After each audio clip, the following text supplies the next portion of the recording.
အဲ့ဒီပြမာတွေရဲ့ရှေ့မှာသူ့ကိုမေးခွန်းမေးတဲ့အခါကျတော့သူမဖြေနိုင်တော့သူကဘာပြောတယ်လဲဆိုရင်သူမသိဘူးလို့မပြောဘူးဘာပြောတော့ဆိုရင်ယဟန်ကျွန်ုပ်ဟာမဟာပြမာကြီးပဲဖြစ်တယ်ကျွန်ုပ်ကအရာခသိန်းကိုအောင်မြင်ထားသူဖြစ်တယ်ကျွန်ုပ်ကိုဘယ်သူမှအနိုင်မယူနိုင်ဘူးအရာခသိန်းကိုကျွန်ုပ်မြင်နိုင်တယ်အားလုံးဟာကျွန်ုပ်ရဲ့အလိုဆန္ဒတိုင်းဖြစ်ရကဘာကြီးကိုကျွန်ုပ်ဖန်ဆင်းတာဖြစ်တယ်ကျွန်ုပ်ဟာဖန်ဆင်းရှင်ပဲအရာခသိန်းကိုပိုင်ဆိုင်တယ်အရာခသိန်းကိုစီမံအုပ်ချုပ်နိုင်တယ်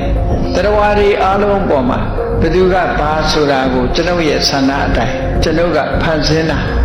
စီမံခန့်ခွဲပေးတာဖြစ်တယ်ကျွန်ုပ်ဟာတရားတွေအားလုံးရဲ့ဖခင်ကြီးဖြစ်တယ်လို့ဆိုတော့သူကအဲ့ဒီလိုပြောလိုက်တဲ့အခါကျတော့ယဟန်ကဘာပြောတော့ဆိုဟိုပြမာကြီးကျွန်ုပ်ကတင့်ကိုပင်ဟာမဟာပြမာလားလို့ဒီလိုစွမ်းတကူတွေရှိသလားလို့မေးတာမဟုတ်ဘူးကျွန်ုပ်မေးတဲ့မေးခွန်းကဓာတ်ကြီး၄ပါးဟာဘယ်နေရာမှာအကျွင့်မဲ့ချုပ်သလုံးလို့မေးတာသင်ပြမာဖြစ်တာမဖြစ်တာတွေတကူကြီးတာမကြီးတာတွေဖန်ဆင်းရှင်ဖြစ်တာမဖြစ်တာကျွန်တော်မေးတာမဟုတ်ဘူးလို့ပြောတော့ဥပမာကြီးကဒီစကားပဲထပ်ပြောတယ်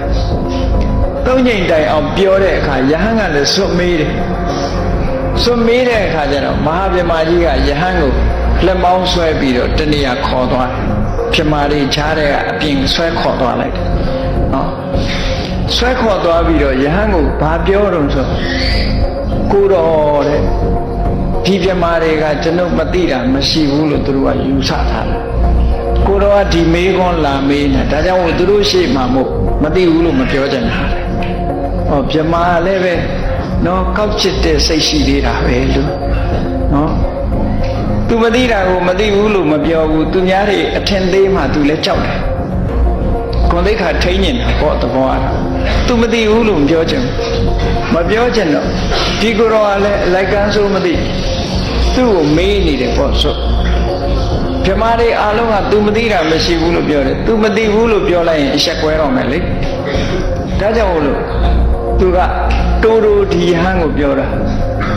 ကိုတော်တဲ့ပြမာတွေရှိဖို့ကျွန်တော်ကမပြောတာဒီမေးခွန်းကိုကျွန်တော်လည်းမဖြေနိုင်ဘူးတဲ့ဟောတကူရှင်နော်ဘလောက်တကူကြီးသိပညာရှိတာမဟုတ်ဘူးလို့ဆိုတာမတမထင်ရှားတယ်တရားနဲ့ပတ်သက်ပြီးတော့လေးနဲ့တဲ့အဖြေကိုသူပေးနိုင်တာမဟုတ်ဘူးမပေးနိုင်ပေမဲ့လို့သူလမ်းညွှန်မှုကိုဘယ်လိုပြောတော့ဟောတာကိုတော့အပြစ်တဲ့ဒီမေးခွန်းရဲ့အဖြေကမေးရမှာ